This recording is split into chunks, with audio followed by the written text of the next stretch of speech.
Le he pedido específicamente con este tema porque este tema bajó hoy, o mejor dicho ayer.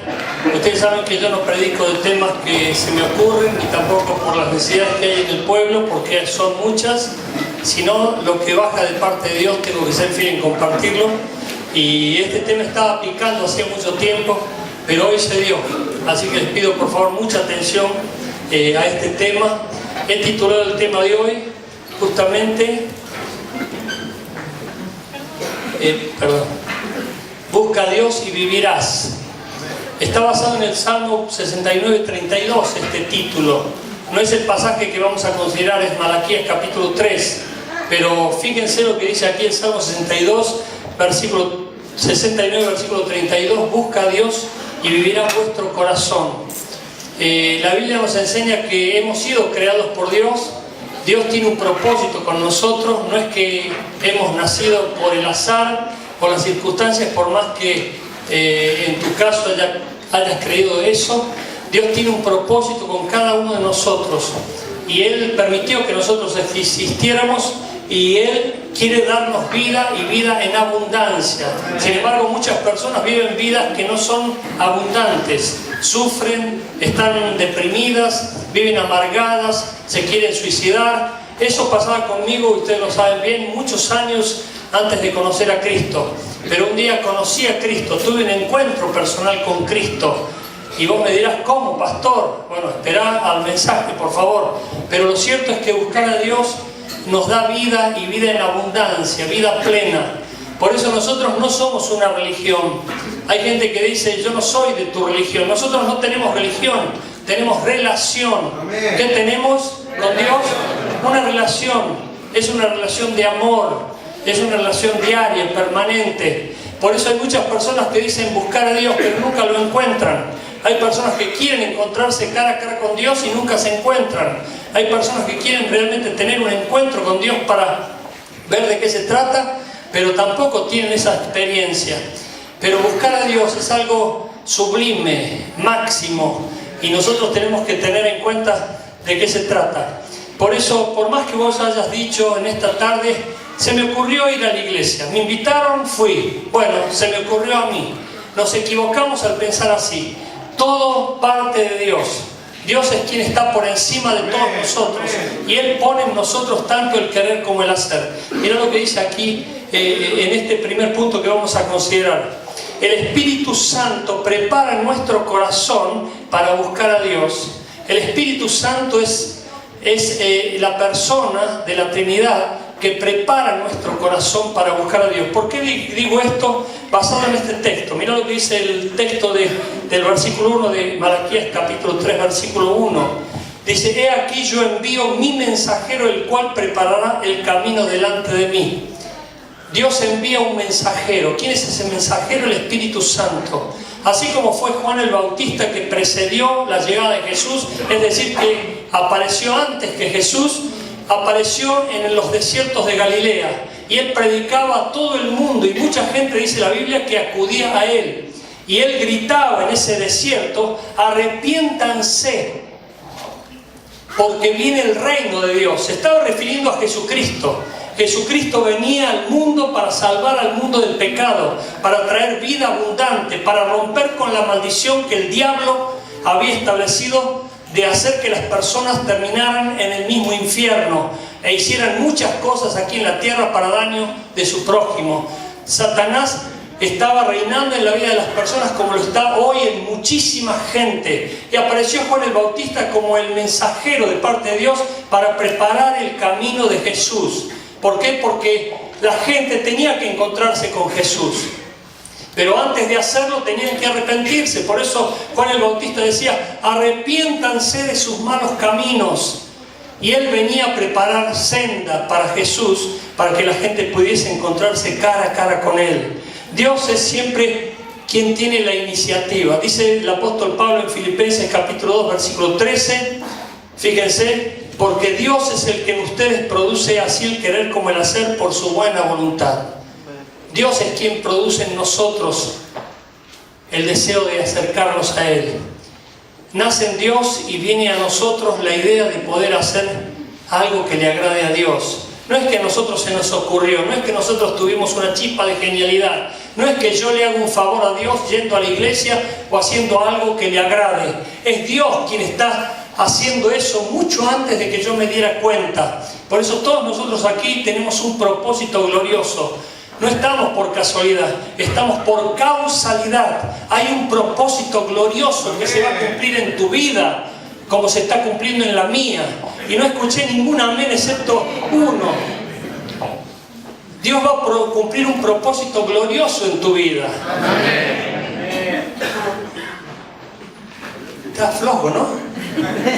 ¿Hoy no comieron el asado del Día del Padre? Dios va a cumplir un propósito glorioso en tu vida. Bueno, parece que... Gloria a Dios. Pero eso es lo lindo. Yo si estuviera ahí, diría, sí, seguro, que sea en mí, que se cumple ese propósito. Porque hay un propósito maravilloso de parte de Dios para todos nosotros. Pero Dios es quien toma la iniciativa. Anda registrando esto, por favor. Luego, el segundo punto. Buscar a Dios nos hace asumir un mayor compromiso. Nos hace asumir un mayor compromiso. No es cuestión de decir, yo quiero encontrarme con Dios, quiero buscar a Dios, quiero realmente conocerlo, quiero estar cara a cara con Él. No es una emoción, no es algo que voy a hacer circunstancialmente o que tengo una experiencia sobrenatural que me marca y después sigo exactamente igual. Salgo de aquí como entré o directamente no pasó nada en mi vida que haya valido un cambio. Por eso, buscar a Dios nos hace asumir un mayor compromiso. Mira lo que dice aquí el texto de Malaquías 3:1 y lo terminamos de leer al versículo. He aquí yo envío mi mensajero, el cual preparará el camino delante de mí y vendrá súbitamente, quiere decir de repente, a su templo el Señor a quien vosotros buscáis, a quien nosotros buscamos, y con él el ángel del pacto. Si es que buscamos a Dios, si es que buscamos a Dios y lo encontramos, no lo encontramos a Dios solo, también encontramos su pacto. Y el pacto significa compromiso, es un compromiso fundamental, es un pacto. Es así como nosotros cuando nos casamos recibimos una libreta y la jueza o el juez nos dice, bueno, esto valida que usted se casó, esto registra que usted es marido de fulana o esposa de sultano. Hay un pacto, hay un compromiso donde yo le digo a mi esposa, voy a serte fiel hasta la muerte, hasta que la muerte nos separe. ¿Amén? Amén. Porque es hasta que la muerte los separe. Y de repente yo no soy fiel a ese pacto. No considero ese pacto como serio, no lo tomo en cuenta. Es como que tiro esa libreta y no le llevo el apunte. Ahí hay un pacto fallido. Sin embargo, en este pacto hay un compromiso de parte de Dios de cumplir sus promesas, de cumplir sus bendiciones para nosotros. Nosotros somos siempre los que fallamos en ese pacto. Somos los que escapamos, somos los que cedemos, somos los que somos débiles, somos los que nos terminamos yendo por otro camino de perdición. Pero Dios siempre es fiel, Él nunca cambia, Él quiere bendecirnos y bendecirnos en gran manera. Por eso cuando nosotros aceptamos ese pacto y ese compromiso, es porque buscamos a Dios en serio. Yo no puedo creer que voy a ir a la presencia de Dios y voy a salir exactamente igual. Algo va a cambiar en mí. ¿Por qué? Porque me encuentro con Dios, el supremo, el soberano, el gobernante, el creador, el majestuoso Rey de reyes y Señor de señores. Y no puede ser que yo siga exactamente igual a como antes. Ese pacto tiene que ver con la persona de Dios. Ese compromiso tiene que ver con la persona de Dios. Vos a lo mejor tenés un compromiso con la iglesia, pero no con Dios. A lo mejor tenés un compromiso con una actividad, pero no con Dios. La idea es que nosotros tengamos un compromiso con Dios. Es lo mismo que te casás, tenés la tarjeta, el registro del matrimonio, pero no le llevas ni el apunte a tu esposa, no la hablás, no la besás, no la acariciás, o nunca tenés ningún tipo de diálogo. Eso es algo muy feo, pero tiene que ver también con la religión. La religión nos hace ritualistas. Es como que cumplimos obligatoriamente. Por eso la gente cuando le invitamos a la iglesia me querés hacer ir. Es como que entiende que la iglesia tiene que ver con ritos, costumbres, hábitos, y cosas en las cuales yo tengo que cumplir obligatoriamente. Por eso hay gente que viene a la iglesia y se va porque cumplió, ya cumplí con Dios, pero no tiene una relación con Dios, no tiene un mimo con Dios, no tiene un diálogo con Dios, no tiene una muestra de afecto con Dios. Es simplemente venir a cumplir como una cultura religiosa. Eso es lo que condenó Jesús en aquel entonces. Nuestro compromiso fundamental, principal, es con la persona de Dios. Porque cuando lo buscamos a Él, Él no solamente se manifiesta, sino también manifiesta su pacto. El hecho de que tenemos que ser fieles en el compromiso que asumimos con Él, con su persona. Pero también este compromiso es con su pueblo. Nosotros tenemos un compromiso con el pueblo de Cristo. Por eso conformamos la iglesia. La iglesia no son las paredes, la iglesia somos nosotros. Hay gente que no quiere venir a la iglesia por algunos de nosotros. Hay gente que dice, yo no quiero ir a la iglesia porque está fulano, mengano y sultano. Y a veces señala como a 10. Como diciendo, yo soy el único perfecto, todos ellos están equivocados. Puede ser que sea cierto. Pero hay un pueblo precioso de Cristo aquí. Amén. Amén. Hay un pueblo maravilloso de Cristo aquí. Amén. Gente íntegra, gente preciosa. Amén, sí. Hay gente que realmente ama a Dios con todo su corazón, es sincero, busca a Dios. Si comete errores, se arrepiente, pide perdón. Amén. Si ofende a alguien, se reconcilia. Amén. No es orgulloso para decir el otro que venga a pedirme perdón, el otro se equivocó. Hay personas preciosas, íntegras, maravillosas, de los cuales me considero el peorcito. En serio te lo digo, porque hay gente maravillosa en la iglesia, doy gloria a Dios. Con mi esposa nos sentimos honrados de ser pastores de esta iglesia. Esto es algo que agradezco a Dios permanentemente. Y con su propósito, este pacto y este compromiso es con el propósito de Dios. Y el propósito de Dios no es simplemente que nos juntemos 1 horita, 2 horitas semanales, es que cumplamos su propósito. El propósito de Dios es que la gente se salve, que la gente no vaya al infierno, que la gente cuando muera vaya al cielo, que la gente se arrepienta de sus pecados como nos arrepentimos nosotros. Antes vivíamos perdidamente, vivíamos lejos de Dios, y sin embargo un día nos encontramos cara a cara con Dios y eso cambió nuestra existencia. Eso cambió para siempre quienes éramos y nos involucró en su iglesia. Y su iglesia tiene que ver con la extensión de su reino, con hacer que retroceda el reino de las tinieblas donde está gobernando. ¿Sabías que en tu barrio o en tu casa tal vez hay un infierno donde hay multitud de demonios allí haciendo daño, destruyendo y matando a la gente?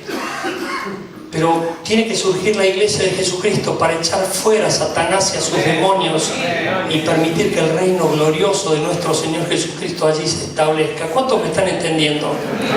Por eso es una batalla espiritual, pero en esta batalla Cristo está de nuestra parte.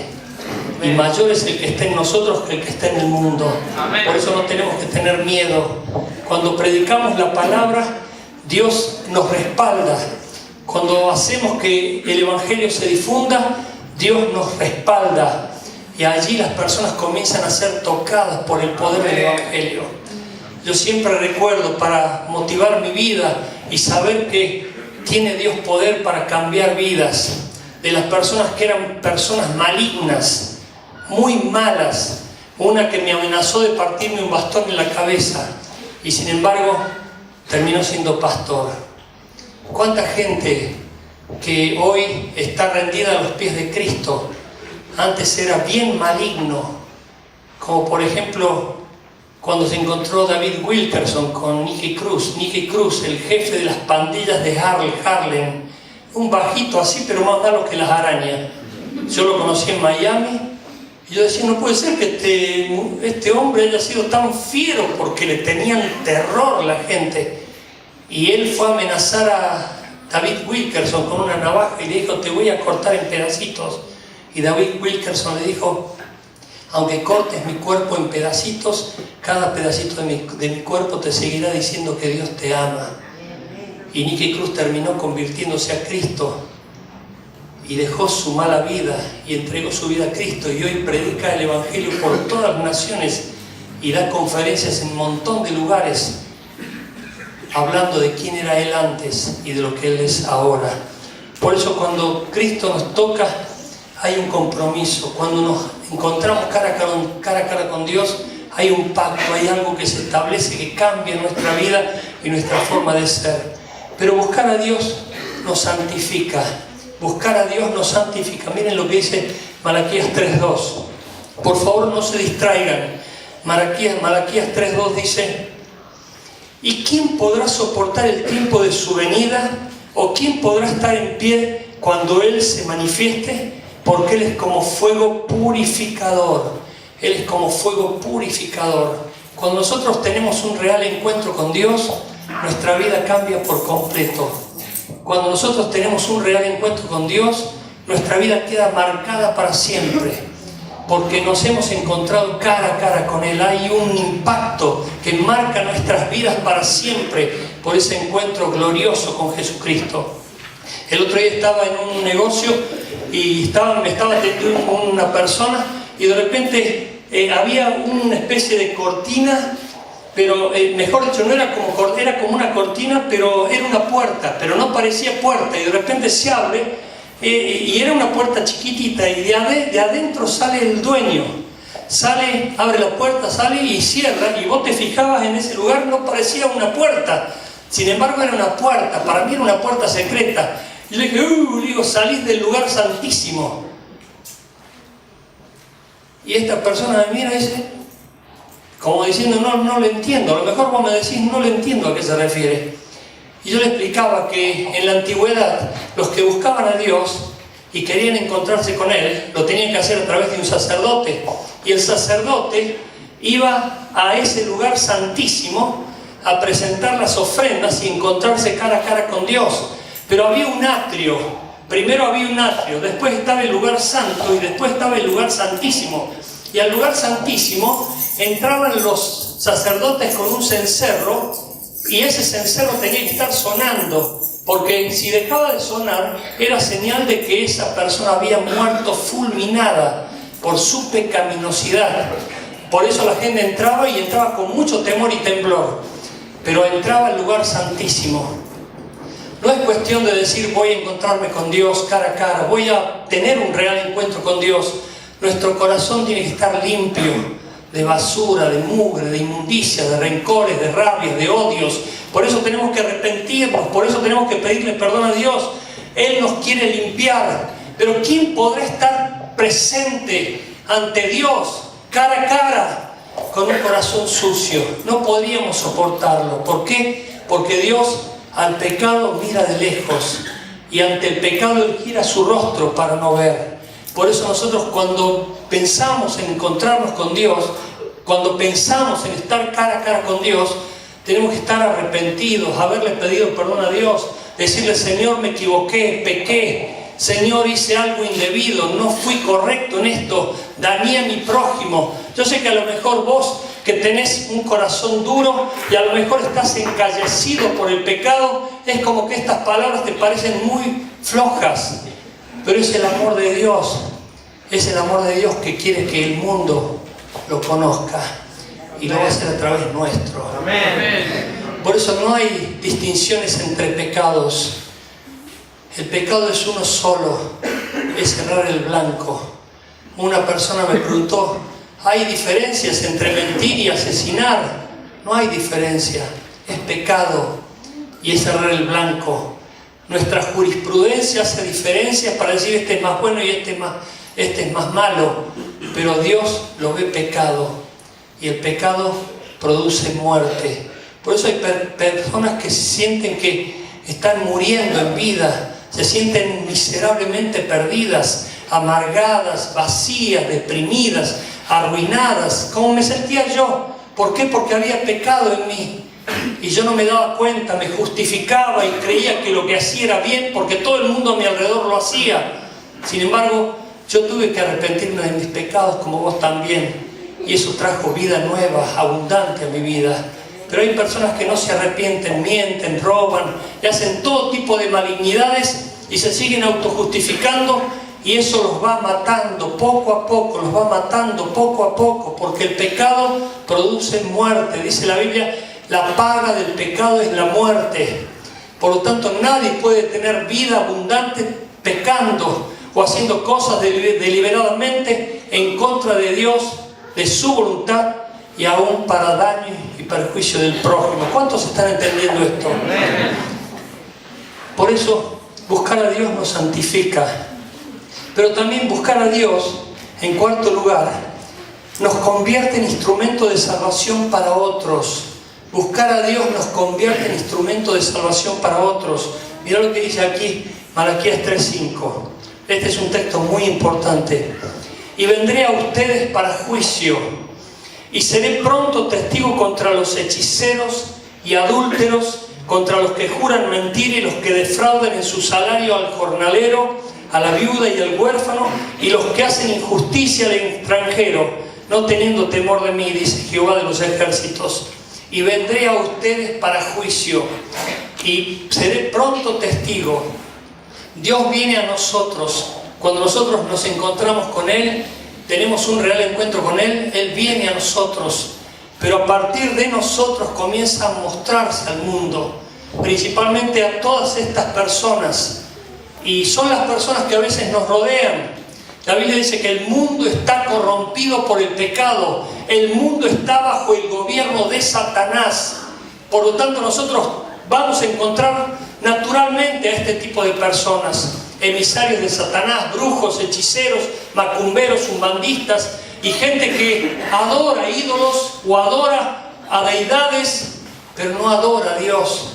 Gente que no conoce a Dios y a veces hace cosas para perjudicar al prójimo, maldiciéndolo o haciendo augurios en contra de otras personas para que fracasen o se enamoren apasionadamente o que tengan cierta ganancia de dinero. Eso lo hacen muchas personas, muchos jóvenes hacen pactos con el diablo a través de poder. Hace tiempo nos visitó una persona, era un jovencito que nos dijo: yo hice pacto con Satanás para ser valiente y hoy no le tengo miedo a nada. Y esa persona se está salvando de la muerte porque vive todas las noches en grandes peleas, porque el diablo te promete mucho, te saca todo y no te da nada, porque la Biblia dice que Él vino para robar, matar y destruir. Y por supuesto el pecado produce muerte, y esa muerte lleva al infierno a los que viven pecando deliberadamente. Por eso nosotros tenemos que ser ejemplo de integridad, de moral, de ética, para que las personas vean en nosotros a Cristo. Si no ven a Cristo en nosotros, no van a conocer a Cristo, por más que le hablemos de Cristo. Por eso para nosotros hay una gran responsabilidad.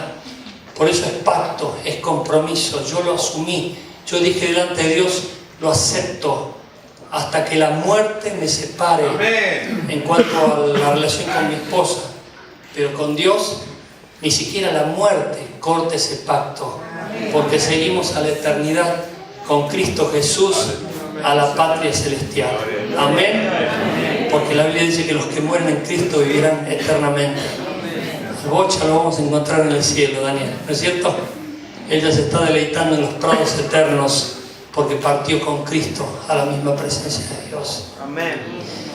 Pero hay una gran responsabilidad para nosotros. Pero vamos al final, que ahora les pido muchísima atención, por favor. Buscar a Dios nos hace colaboradores fieles en su obra por medio de las ofrendas y diezmos. Buscar a Dios nos hace fieles colaboradores en su obra por medio de las ofrendas y diezmos. Yo sé que hay gente nueva aquí, pero le pedí al Espíritu Santo que se encargue de acomodar lo espiritual en lo espiritual, aunque hay mucha gente que es vieja de la iglesia y también se escandaliza o encuentra tropiezo cuando se relaciona el tema con el dinero. ¿Por qué? Porque la Biblia dice que el Dios del materialismo, Mamón, gobierna a muchas personas para provocarle un amor desmedido por el dinero. Hay gente que mata por dinero, especula con dinero, se pelea por el dinero, está todo el tiempo pensando en el dinero, y eso es el gobierno de Satanás, el gobierno de Mamón. La Biblia lo dice. No quiere decir que vos no administres el dinero, El pastor Jim Wilson dijo una vez, si el dinero lo tenés en la cabeza te gobierna, el dinero tiene que estar en el bolsillo para que lo gobiernes vos.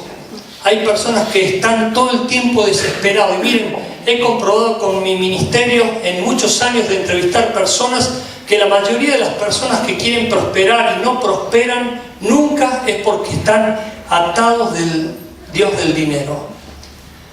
Pero las personas que aman a Dios, honran a Dios, glorifican a Dios, sirven a Dios y quieren poner siempre a Dios en primer lugar, no les falta ningún bien. Dios les añade todo lo que les es necesario, aún para sobreabundar en buenas obras. Pero aquí nosotros tenemos que tomar una decisión muy importante. Miren lo que dice el texto de Malaquías 3 del 7 al 8. Presten atención, por favor. Desde los días de vuestros padres os habéis apartado de mis leyes y no las guardasteis. Volveos a mí, dice Dios, y yo me volveré a vosotros, ha dicho Jehová de los ejércitos. Mas dijisteis, ¿en qué hemos de volvernos? ¿Robará el hombre a Dios? Pues vosotros me habéis robado. Y dijisteis, ¿en qué te hemos robado? Y responde Dios, en vuestros diezmos y ofrendas. Dios increpa al pueblo de Israel. El pueblo de Israel se encontraba en ese entonces en mucha confusión. Si ustedes leen el libro de Malaquías, que es el último libro del Antiguo Testamento, hay un montón de preguntas sin responder. Mejor dicho, Dios las responde precisamente, pero en el pueblo de Cristo muchas veces hay preguntas sin responder. ¿Para qué existo? ¿Para qué vivo? ¿Por qué me rompo tanto? Si me muero y no me llevo nada. Esa fue una de las preguntas que me hicieron. Hay gente que se hace preguntas y no tiene respuesta. Y sin embargo, aquí Dios dice, ustedes me roban. ¿Por qué? En vuestros diezmos y en vuestras ofrendas. Hay un texto en la Biblia que dice que nosotros no podemos ser fiel a dos señores. O somos fiel a uno o al otro. El amor de Dios y el amor a Dios es excluyente. ¿Qué significa esto? Que yo tengo que amar a Dios sin competir con otros dioses. Es como si vos dijeras, yo amo a mi esposa pero amo a otras mujeres. Eso es infidelidad, es adulterio. Yo sé que muchos lo aprueban y el mundo lo festeja, pero la Biblia dice que es pecado y el pecado produce muerte. Lo mismo sucede en el terreno espiritual. Hay gente que no le da a Dios nada, pero al diablo se lo da todo. Hay gente que no tiene ningún tipo de miramientos. Yo le decía a la gente, y esto lo aprendí de mi pastor en Córdoba, un día me dijo así, mira, cuando vos veas en el trabajo, en la empresa, que están todos comprobando si le pagaron el premio, si le sacaron 10 centavos, 15 pesos, 20 pesos, pongámosle, eran cifras pequeñas. Si vos ves que están todos chusmeando ahí y hablando de eso, y todo el tiempo tiene que ver con ese tema, toda esa gente tiene como Dios el dinero. Pero nosotros tenemos a Dios, tenemos como Dios a Dios, ¿verdad? Amén. Nuestro Dios no es el dinero. Nosotros no dependemos del dinero, dependemos de Dios. Los que crean que dependan del dinero, por supuesto tienen como Dios el dinero. Eso no quiere decir que no seamos responsables, que no seamos diligentes, que no seamos valientes, que no seamos honestos, que no seamos trabajadores, porque la Biblia dice que el haragán, el perezoso, el vago, el indolente, que no coma. Pero hay personas que realmente tienen como Dios el dinero porque están todo el tiempo especulando con el dinero. Cuánto ganan, cuánto pierden, están todo el tiempo, se ansían de tal manera que no son felices. Hay multimillonarios que no pueden disfrutar de sus riquezas. ¿Por qué? Porque no tienen paz. Pero mirá lo que sigue a continuación, porque vamos a entrar en este detalle. La ofrenda es voluntaria. La ofrenda que traemos al altar es voluntaria. Dice Éxodo capítulo 23, versículo 15, ninguno se presentará delante de Dios con las manos vacías. Algo Dios te ha dado. Miren, ¿se acuerdan el caso de ese chico que no tenía nada para dar? Y había un cesto donde el pueblo ponía la ofrenda. Y él, como no tenía nada de dinero, porque no trabajaba, era un chiquito, agarró y se metió adentro del cesto. Él se ofreció a sí mismo. Él se entregó como ofrenda. Y eso es lo que quiere Dios de nosotros, que nos entreguemos como ofrenda a Él. De nada vale que vos le des un montón de plata o le des cosas a Dios si no te das vos mismo. La mejor ofrenda sos vos, soy yo. Él quiere nuestra vida completamente rendida a Él. ¿Por qué? Porque de Dios es el mundo y su plenitud. Todas las cosas le pertenecen a Dios. Eso está en la Biblia, hay muchos textos que lo afirman. La ofrenda es voluntaria, vos das conforme Dios te haya prosperado. Pero el diezmo es un deber que tenemos que cumplir. Por eso mirá lo que dice aquí el texto de Malaquías capítulo 3, versículos 10 y 11.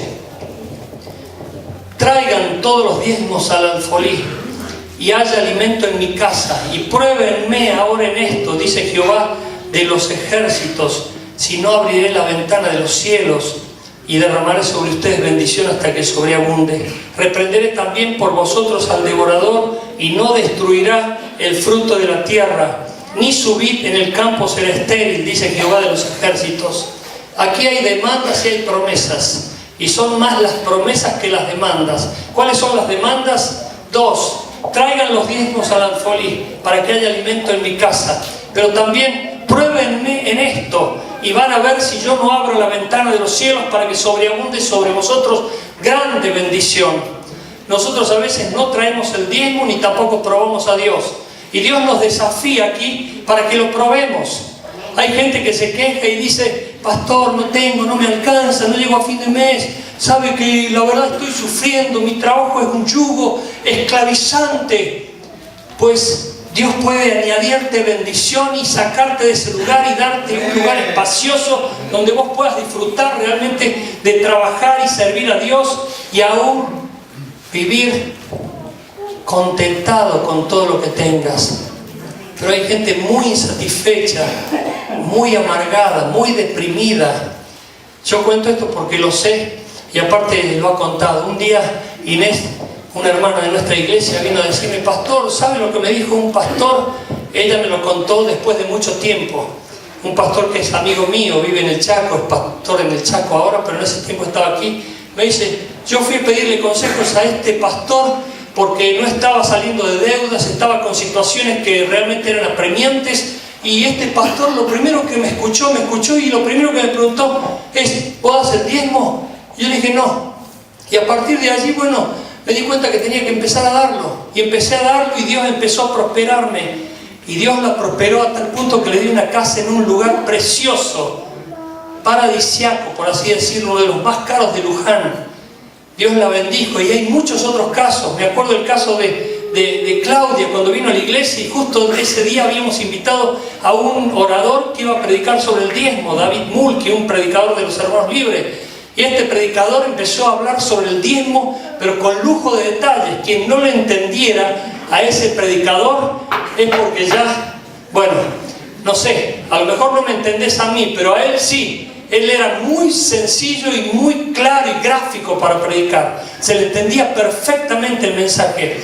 Y esta hermanita preciosa, Claudia, vino con un problema, y a partir de allí Dios la tocó, la marcó y comenzó a ser una de las diezmadoras de la iglesia. Luisito Barabás, mi querido amigo del alma, ya fallecido y diácono de esta iglesia, un día me dijo: pastor, quiero que sepas, yo quiero convertirme en el mayor diezmador de la iglesia. ¿Qué te quería decir con eso? No solamente que iba a ser muy rico, sino que también quería ser el mayor diezmador de la iglesia. Henry Ford, cuando recibió el dólar de su madre, la madre le dijo: Henry, da el 10% de todo lo que ganas. Y él comenzó a dar el 10% de ese dólar, y bueno, se convirtió en un multimillonario, como ya todos sabemos. Colgate, el dueño del dentífrico, es evangélico. Stanley, el dueño de la fábrica de acero, una de las más grandes en Estados Unidos, es evangélico. Y ellos con su diezmo solventan multitud de misioneros en el mundo y también patrocinan la obra de la misión evangélica por donde pueda darse. Vos, como yo, tenemos que ser fieles a Dios en honrarlo con nuestros bienes, porque a veces no lo honramos con nuestros bienes. Cumplimos religiosamente con un culto, viniendo, pero no lo honramos a Dios como Él quiere. Él es el dueño del oro y de la plata. y el mundo y su plenitud le pertenecen. Pero seguramente que si vos tenés como Dios a Mamón, el Dios del materialismo, este tema te está siendo muy duro de digerir. Y seguramente vas a salir de acá diciendo, no me gustó ese predicador. Como cuando vino David Mulkey, que él es bajito y gordito, una familia entera se fue de la iglesia porque habló sobre el diezmo. Y cuando fuimos a visitarlo me dijo, no pastor, no me gustó ese gordito que vino a predicar. Lo que no le gustó era el tema, porque le tocaba el bolsillo. ¿Te acordás del fakir que lo clavaban por todos lados y no lloraba, pero cuando le clavaron en el bolsillo pegó un grito? Porque tenía como Dios el dinero. Cuando nosotros honramos a Dios con nuestra vida completamente, ya lo demás es meramente anecdótico. Te puedo asegurar, escucha con atención esto, te puedo asegurar que vos vas a ser inmensamente mucho más feliz y bendecido con un 90% bendecido que con un 100% sin bendición. Porque eso es lo que sucede. Una mujer, yo generalmente nunca pregunto, no sé quién diezma. Yo no te estoy preguntando si diezmas o no diezmas. Yo sé que si no diezmas te lo vas a ver con Dios. Yo tengo el deber de predicarlo. Pero vino un pastor a predicar acá y me dijo, che pastor, ¿querés que predique sobre los diezmos y las ofrendas? Le dije no, porque no tenía convicción. Para dar los temas que se trazan en la iglesia tiene que haber convicción de parte de Dios, porque si no es manipulación. Y le dije, no hace falta, no te hagas problema. Uy, me extraña lo que vos me decís, porque la mayoría de los pastores no se animan a tratar este tema en sus iglesias. Yo sé que hay suspicacias, yo sé que hay gente que dice, uy, ¿qué van a hacer con el diezmo? ¿Qué van a hacer con la plata? Como yo lo dije un día, y Dios me humilló por eso. Pero yo tengo el deber de compartir lo que la palabra de Dios dice. Y dice que tenemos que probar a Dios y tenemos que ser fieles en nuestros diezmos y nuestras ofrendas, porque es el deber que Dios nos impone de colaborar con su obra. Una mujer me vino a ver aquí, yo generalmente no pregunto, pero en todo mi ministerio de casi 30 años de pastor, 3 veces lo habré preguntado. Pero una persona me dijo, pastor, ven, ore por mí, pastor, porque me acaban de robar el televisor, lo había comprado hace un poquito. Y le dije así, pum, me vino, ¿vos diezmás? Ese era el diezmo, me dice. El televisor que le robaron. Todo lo que no le damos a Dios se lo terminamos dando al diablo. Porque vos te quejás por colaborar con la iglesia y sin embargo le estás dando al diablo muchas otras cosas por otros lados sin darte cuenta. Pero convertite en alguien que honra a Dios con tus bienes, que honra a Dios con tu dinero, con tu vida. Y eso significa probar a Dios. Y cuando vos lo probás, dice, abriré la ventana de los cielos, derramaré sobre vosotros bendición hasta que sobreabunde, y reprenderé por vosotros al devorador, para que no te robe la paz, ni la economía, ni la sabiduría, ni la familia, nada. El devorador es Satanás, que viene a destruir, a matar y a robar. Y reprenderé por vosotros al devorador. Y el versículo 12 dice, y todas las naciones te dirán bienaventurado, es decir, feliz, dichoso, porque esa es la promesa de que se cumple de parte de Dios. Ponete de pie, iglesia, por favor.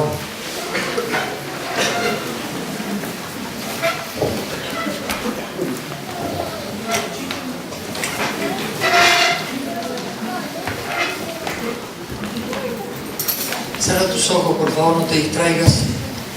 Permite que el Espíritu Santo te hable, te indique lo que tengas que hacer, porque en todo mensaje hay un desafío, hay una apelación donde yo tengo que tomar una decisión. ¿Qué hago? ¿Qué hago? ¿Obedezco? ¿No obedezco? ¿Sigo como estoy? ¿Hago lo que se me antoja? ¿Hago caso del mensaje, de lo que me estás diciendo a través de tu palabra? ¿O decido pasar de largo? El devorador sigue actuando. El devorador sigue actuando en la vida de las personas. O a lo mejor preferís decir, no voy a dar el diezmo, o no voy a ofrendar, o no voy a honrar a Dios con mis bienes, pero seguramente hay cosas que van a aparecer porque le das lugar al maligno de esa manera. Todo lo que no hacemos para Dios lo estamos haciendo para el diablo. Jesús dijo, el que conmigo no junta, desparrama. El que conmigo no junta, desparrama. Entrega tu vida a Dios, entrega tu vida a Cristo, que es lo principal. Lo demás es anecdótico. No es correcto decir yo entrego mi vida a Dios y después no honro a Dios con mis bienes. Señor, bendice a este pueblo en esta hora. Te pido que en el nombre de Jesús estés obrando milagros y maravillas. Si hay alguien que carece de recursos, que no tiene recursos, añádeles. Pero a partir de hoy, Señor, que el corazón de tu pueblo sea un corazón rendido a ti, totalmente entregado, lleno de misericordia, pero también de santidad. Señor, que tu pueblo sea un pueblo que te busca y te encuentra cara a cara para un cambio, Señor, no solamente personal, sino de todos los que le rodean. Y gracias te doy porque queremos encontrarte cara a cara.